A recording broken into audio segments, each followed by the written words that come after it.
আসসালামু আলাইকুম। মাস্টার্স শেষ পর্বের শিক্ষার্থীরা, রাষ্ট্রবিজ্ঞান বিভাগের, তোমাদের সাথে আজকে আমি নিরাপত্তা অধ্যয়ন সিকিউরিটি স্টাডিজ এই কোর্সটি নিয়ে তোমাদের সাথে আজকে আলোচনা করব। এই কোর্সটির যে টপিকটি বা যে বিষয়টি নিয়ে আজকে তোমাদের সাথে আমি আলোচনা করব সেটি হচ্ছে সন্ত্রাসবাদ বা টেরোরিজম। তো চলো তাহলে আমরা আমাদের ক্লাসে ফিরে যাই। সন্ত্রাসবাদ বর্তমান পৃথিবীতে প্রধান আলোচ্য বিষয়গুলোর মধ্যে এটি একটি অন্যতম বিষয়।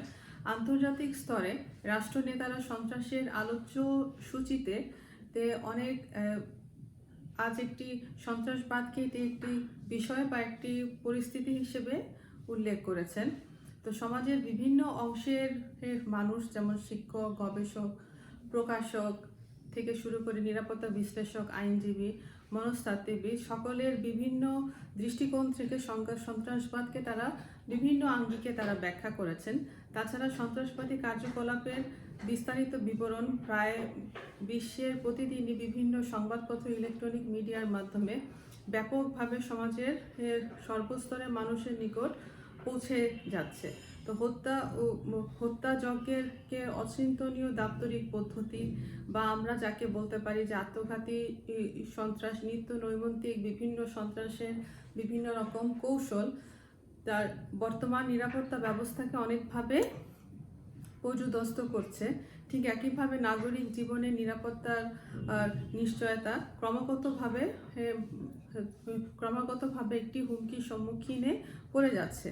তো সন্ত্রাসের ছায়া পড়েছে আমাদের নাগরিক জীবনযাত্রায়, পড়েছে আমাদের নাগরিক চিন্তায় ও মানসিকতায়।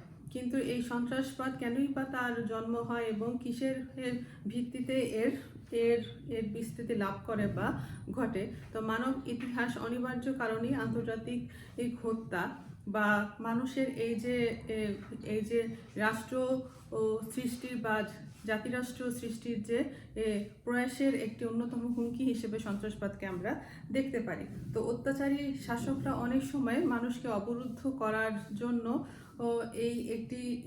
এই সন্ত্রাসবাদের যে একটি ঘৃণ্য ষড়যন্ত্রে সেটির তারা স্বীকার করছে এবং ধর্ম ও নীতিশাস্ত্রকে তারা পুঁজি করে তারা সন্ত্রাসের যে বিস্তার সেটি অনেকাংশে তারা ঘটিয়ে যাচ্ছে। তো এভাবে সন্ত্রাসবাদ একটি মাথাচাড়া দিয়ে উঠছে এবং বর্তমানে নিরাপত্তা বিশ্লেষণের ক্ষেত্রে এটি একটি অন্যতম হুমকি হিসেবে আমরা তাকে দেখে যাচ্ছি। তো এককেন্দ্রিক বিশ্ব ব্যবস্থার ধারক যেমন মার্কিন যুক্তরাষ্ট্রের টুইন টাওয়ার ও পেন্টাগনের 11ই সেপ্টেম্বরের বিমান হামলায় সমগ্র বিশ্বের প্রেক্ষাপটে তাদের যে নিরাপত্তার ধারণা বা সন্ত্রাসের যে রূপরেখা সেটি কিন্তু অনেকাংশে পাল্টে দিয়েছে। তো আন্তর্জাতিক সন্ত্রাসবাদ পেয়েছে এটি একটি নতুন প্রেক্ষাপট। বর্তমানে সারা বিশ্ব জুড়ে সন্ত্রাসবাদ এক ভয়ঙ্কর জটিল সমস্যা হিসেবে আমরা তাকে চিহ্নিত করতে পেরেছি, কারণ গণতান্ত্রিক পদ্ধতিতে শান্তিপূর্ণ উপায়ে আন্দোলন করে দাবি আদায় করা এটি একটি দীর্ঘমেয়াদী পদ্ধতি এবং এই সকল ক্ষেত্রে আমরা দেখি অনেক সময় মানুষ নির্যাতনের শিকার হচ্ছে। তাছাড়া আন্দোলনের সুফল সবসময় আমরা এই সুবিধাবাদী শ্রেণীর হাতে সবসময় চলে যায় এবং তাই আজকের যে হতাশা বা ব্যর্থ ও যুব সমাজের আস্থা নেই শান্তি আর তাদের গণতন্ত্রের প্রতি। ফলে সন্ত্রাসবাদের হিংসাত্মক সহজেই তাদেরকে আকৃষ্ট করে এবং কথা আমরা স্বীকার আমাদের করতেই হবে যে সন্ত্রাসবাদের দ্বারা কোনো দেশই কোনো রাজনৈতিক বা সামাজিক পরিবর্তন বা প্রতিষ্ঠিত করা বা কায়েমি স্বার্থ উৎখাত করা আসলে আজও কোনোদিন কিন্তু সম্ভব হয়নি। কিন্তু ধ্বংসাত্মক যে সন্ত্রাসবাদের মাধ্যমে যুব সমাজের মধ্যে হতাশা, ক্ষোভ, আক্রোশের যে একটি প্রতিফলিত হচ্ছে তা সব দেশে আগামীর যে একটি অস্থিতিশীলতার যে একটি পরিবেশ সেটি রাজনৈতিকভাবে তাকে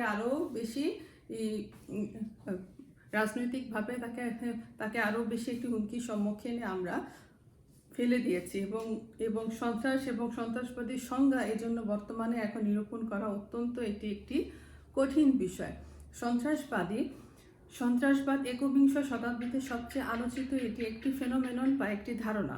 এই সন্ত্রাসবাদের ভয়াল থাবা দিন দিন সমগ্র বিশ্বকে গ্রাস করে ফেলছে। এর প্রত্যক্ষ বা পরোক্ষ প্রভাবে আসলে আক্রান্ত হচ্ছে এক অঞ্চল থেকে অন্য অঞ্চলের বাসিন্দারা। সম্প্রতি জাতিসংঘের ৭০তম অধিবেশনে সন্ত্রাসবাদ ও জঙ্গিবাদ বর্তমান বিশ্বের সবচেয়ে বড় চ্যালেঞ্জ হিসেবে তারা আখ্যায়িত করেছে এবং তার সন্ত্রাস সৃষ্টিতে তারা হিংসা ও হিংসাত্মক কার্যকলাপ এটি একটি অনস্বীকার্য বিষয় হিসেবে তারা চিহ্নিত করেছে। কিন্তু সমগ্র হিংসাত্মক কার্যকলাপে সন্ত্রাসবাদ নয়। গৃহযুদ্ধ, গেরিলা যুদ্ধ এবং বিচ্ছিন্নতাবাদী আন্দোলন অনেক হিংসাত্মক ঘটনা ঘটে থাকে। এগুলো সন্ত্রাসবাদের আলোকে ব্যাখ্যা দেওয়া অনেক সময় সমীচীন নয় এবং সন্ত্রাসবাদকে সংগঠিত করার জন্য যে একটি দুর্বৃত্ত দলের কার্যকলাপের সাথে সবসময় তুলনা করা যায় না, কেননা সন্ত্রাসবাদের যে মূল লক্ষ্য সেটি রাজনৈতিক।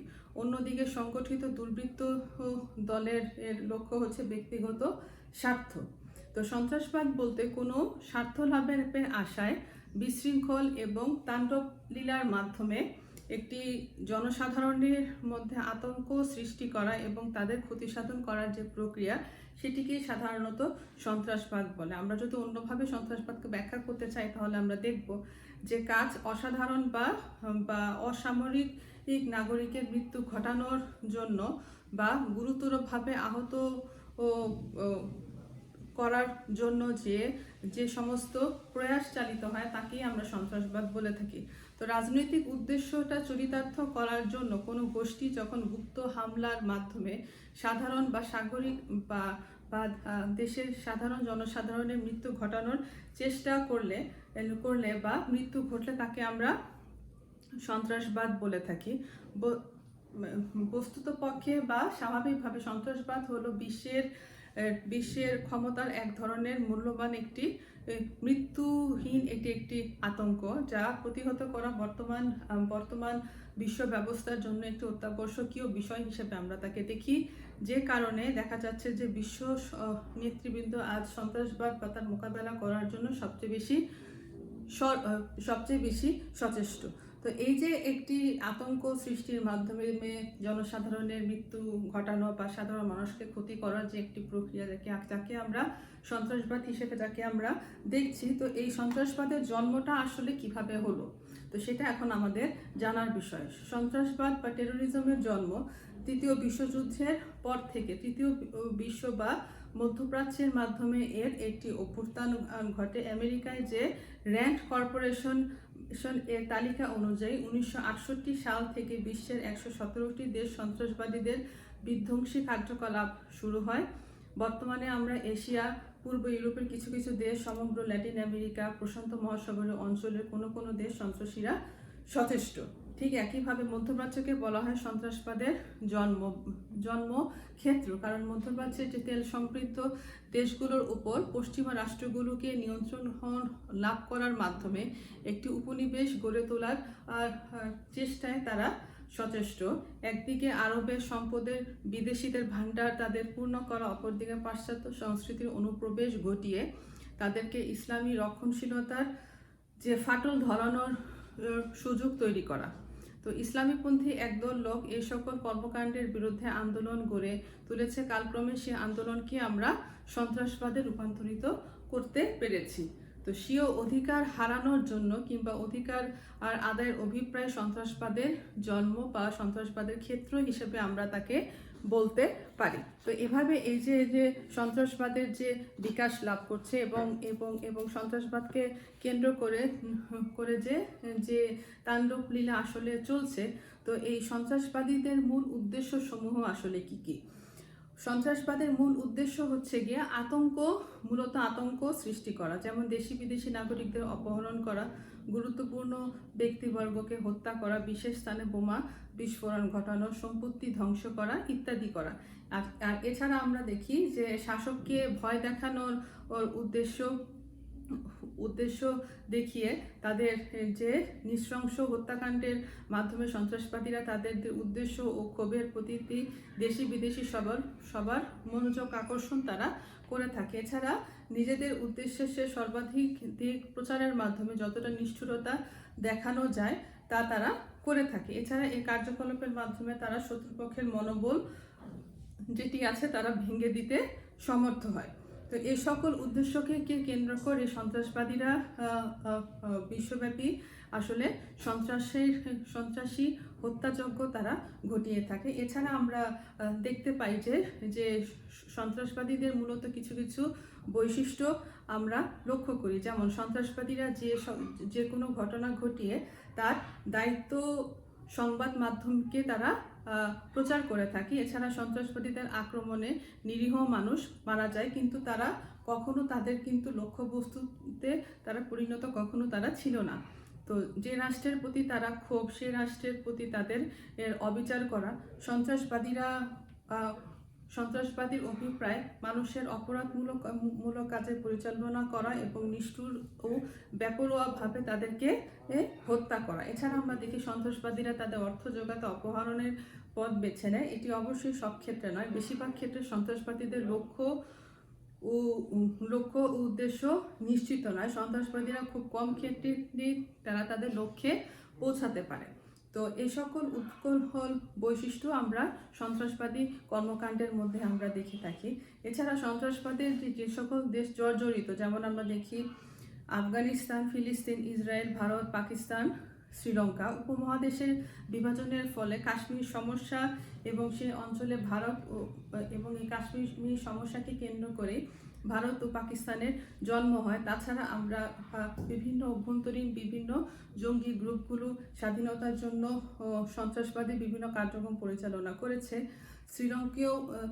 শ্রীলঙ্কার দিকে যদি আমরা লক্ষ্য করি, ঠিক দেখব যে 2 শতক ধরে শ্রীলঙ্কার উত্তর ভাগ তথা LTTE সন্ত্রাসবাদী সংগঠন ও বিভিন্ন সামরিক বাহিনীর মাধ্যমে তারা হত্যাকাণ্ড ঘটিয়ে রক্তাক্ত অবস্থায় তারা পরিণত করেছে। আফগানিস্তানের কথা তো আমাদের সবারই প্রত্যেকেরই জানা। তাছাড়া মিশর, চেচনিয়া, মধ্যপ্রাচ্যে কিছু দেশ, এছাড়া ইউরোপের দেশ যেমন আমরা দেখি ইটালি, স্পেন, জাপান, সুদান প্রভৃতি দেশ এবং দক্ষিণ আমেরিকা সহ এই সকল জনবহুল স্থানকে তারা একটি আক্রমণের স্থান হিসেবে তারা বেছে নিয়েছে।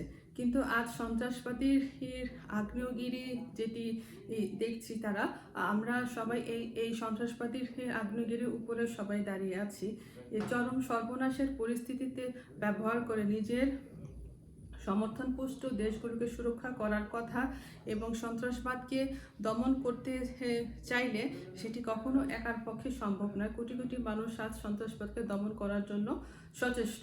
ঠিক একইভাবে সন্ত্রাসবাদের যে একটি ক্ষেত্র, সেটি দেশের স্থানকে তারা ছাড়িয়ে তারা আন্তর্জাতিক সন্ত্রাসবাদের দিকে এখন আমরা ধাবিত হচ্ছি এবং এই আন্তর্জাতিক সন্ত্রাসবাদের ফলে বিশ্বব্যাপী এই সমগ্র দেশের মধ্যে একটি যে সম্পর্ক, সেই সম্পর্কটা আজ বিনষ্ট হবার পথে। তো এখন আমরা জানবো যে আন্তর্জাতিক সন্ত্রাসবাদ বলতে আসলে কি বোঝায়। তো এতদিন সন্ত্রাসকে আন্তর্জাতিক সমস্যা হিসেবে চিহ্নিত করা হলেও আন্তর্জাতিক সন্ত্রাসবাদ বলে কোনো মতবাদ তৈরি হয়নি। কিন্তু 11ই সেপ্টেম্বর হামলাকে অনেকে আন্তর্জাতিক সন্ত্রাসবাদ হিসেবে তারা চিহ্নিত করেছেন। যে সন্ত্রাসবাদী কাজের জন্য রাষ্ট্রকে প্রভাবিত বা ক্ষতিগ্রস্ত করে তারা অবশ্যই একটি আন্তর্জাতিক দায়িত্ব এসে পড়ে। সন্ত্রাসবাদ কোনো দেশের কোনো একার সমস্যা নয়। প্রতিবেশী রাষ্ট্রগুলোর মধ্যে পারস্পরিক সম্পর্ক তৈরি করা এবং এরই মধ্যে একটি সন্ত্রাসবাদের প্রধান চালিকা শক্তি হিসেবে গড়ে উঠেছে। যে সন্ত্রাসী হামলার কারণে শুধুমাত্র দেশ আক্রান্ত হয় না, ক্ষতিগ্রস্ত হচ্ছে তারা দেশের সাধারণ মানুষ এবং আন্তর্জাতিক সম্পর্কগুলো। এই আন্তর্জাতিক সন্ত্রাসবাদ মোকাবেলা করার জন্য বিশ্বব্যাপী সকল রাষ্ট্রের জন্য একটি প্রধান চ্যালেঞ্জ হিসেবে গড়ে উঠেছে এবং বিশ্বের এই বার্তা ছড়িয়ে দেওয়া হচ্ছে যে ইসলাম আসলে শান্তির ধর্ম। এক্ষেত্রে নিম্নোক্ত যে সকল পদক্ষেপগুলো আসলে আমরা গ্রহণ করতে পারি সেই বিষয়গুলো নিয়ে এখন তোমাদের সাথে আলোচনা করব। যে মুসলিম দেশগুলোর যে পারস্পরিক সহযোগিতা, সেটি বৃদ্ধির মাধ্যমে তাদের কাজ করার অঙ্গীকার আরও বেশি বৃদ্ধি করা, মুসলিম দেশগুলোর যে অন্যতম একটি সংগঠন যেটি আছে ওআইসি সেটিকে শক্তিশালী করা এবং প্রয়োজনে জঙ্গি দমনে তারা সম্মিলিত অভিযান পরিচালনা করা, প্রত্যেক দেশের নিজ নিজ জনগণকে সচেতন হতে সহায়তা করা এবং এবং আইএস, আল কায়দা এছাড়া প্রভৃতি যে সন্ত্রাসবাদী যে গ্রুপগুলো আছে সেটি একটি দেশের মধ্যে সীমাবদ্ধ নয়, তাই মুসলিম বিশ্ব সহ অন্যান্য দেশের সাহায্য নিয়ে তারা এটি নির্মূলের চেষ্টা করতে পারে। তার অনেক ক্ষেত্রে আমরা দেখি যে জঙ্গি সংগঠন আন্তর্জাতিক যে রাজনৈতিক চাপের মুখে বিভিন্ন শক্তিশালী দেশের সমর্থন তারা পেয়ে আসছে। এক্ষেত্রে মুসলিম সম্প্রদায় যদি আন্তর্জাতিক মহলের উপর চাপ তৈরি করতে পারে, ফলে কোনো দেশ এদেরকে সাহায্য না করা, তো ফলে ভবিষ্যতে মুসলমানেরা ক্ষতির সম্মুখীন কম হবে। জঙ্গি সংগঠনগুলো অর্থের উৎস যারা দিয়ে থাকে তাদের অনুসন্ধান করে এবং তা বন্ধের ব্যবস্থা করা এবং এটি নিশ্চিত করতে হবে যেন কোনো বৈদেশিক সাহায্য তারা না পেয়ে থাকে। এছাড়া অস্ত্র ও প্রযুক্তির দিক থেকে বর্তমানে জঙ্গি সংগঠনগুলো অনেক বেশি তারা শক্তিশালী, কাজেই কোনো দেশ যদি বা কোনো প্রতিষ্ঠান যদি জঙ্গি গ্রুপগুলো বা অস্ত্র বিক্রি করতে না পারে, তাহলে আন্তর্জাতিক যে সম্মিলিত যে পদক্ষেপ আছে সেটিকে গ্রহণ করা। এক্ষেত্রে অবশ্যই আমাদের প্রযুক্তির ব্যবহারটা আনতে হবে। এছাড়া সারা বিশ্বের মুসলমানদের ভাবমূর্তি ক্ষুণ্ণ করা এটি একটি অন্যতম প্রধান কারণ হিসেবে আমরা দেখে থাকি। বিশেষ করে পশ্চিমা বিশ্বের যে সকল জঙ্গি সংগঠনগুলো আছে তারা ইসলাম ধর্মের সাথে মিলে এমনভাবে তারা খবর প্রকাশ করে, ফলে ওইসব দেশ যাদের আছে তাদের মানুষের বিশ্বাস করে নিতে হয় যে ইসলাম হচ্ছে সন্তোষের ধর্ম। তাই মুসলিম বিশ্বের অন্যতম যে প্রধান কাজগুলো হবে যে মধ্যপ্রাচ্যকে মোকাবেলা করার উদ্যোগে প্রচারের মাধ্যমে বিশ্বের মানুষ জানতে ও বুঝতে পারবে যে অবশ্যই ইসলামের সাথে এ সকল সন্ত্রাসী কর্মকাণ্ডের আসলে কোনো সম্পর্ক নেই এবং এভাবে এসব পদক্ষেপ ছাড়াও আমরা যে অন্যান্য ব্যবস্থা গ্রহণের মাধ্যমে আমরা জঙ্গি গ্রুপগুলোকে মুসলিম বিশ্বে আরও বেশি তারা সুস্থ ভাবমূর্তিতে ফিরে আসুক, এটার থেকে অবশ্যই আমরা তাকে প্রতিহত করতে পারি এবং তা করতে পারলে দেখা যায় যে মুসলমানদের অবস্থান পশ্চিমা বিশ্ব সহ সারা বিশ্বে একটি ভালো হবে। ঠিক তেমনি পৃথিবী হবে সুন্দর। নয়তো পৃথিবী ব্যাপী যে সন্ত্রাসী বা যে অরাজকতা চলে আসছে তার ফলে পৃথিবী হবে বসবাসের জন্য পুরোপুরিভাবে একটি অনুপযোগী রাষ্ট্র এবং বিশ্বব্যাপী যে চরম বিশৃঙ্খলা পরিস্থিতি তৈরি হবে এই সন্ত্রাসী এই কর্মকাণ্ডের বিরুদ্ধে একটি যথোপযুক্ত ব্যাখ্যা গ্রহণ করা কখনো সম্ভব নয়। তাই সন্ত্রাসবাদকে অবশ্যই সম্মিলিতভাবে সকলের ঐকান্তিক প্রচেষ্টার মাধ্যমে তাকে অবশ্যই প্রতিহত করতে হবে এবং এভাবেই আমরা সন্ত্রাসকে আসলে মোকাবেলা করতে পারি। তা আজকে এ পর্যন্তই, সবাই ভালো থাকুন। ধন্যবাদ।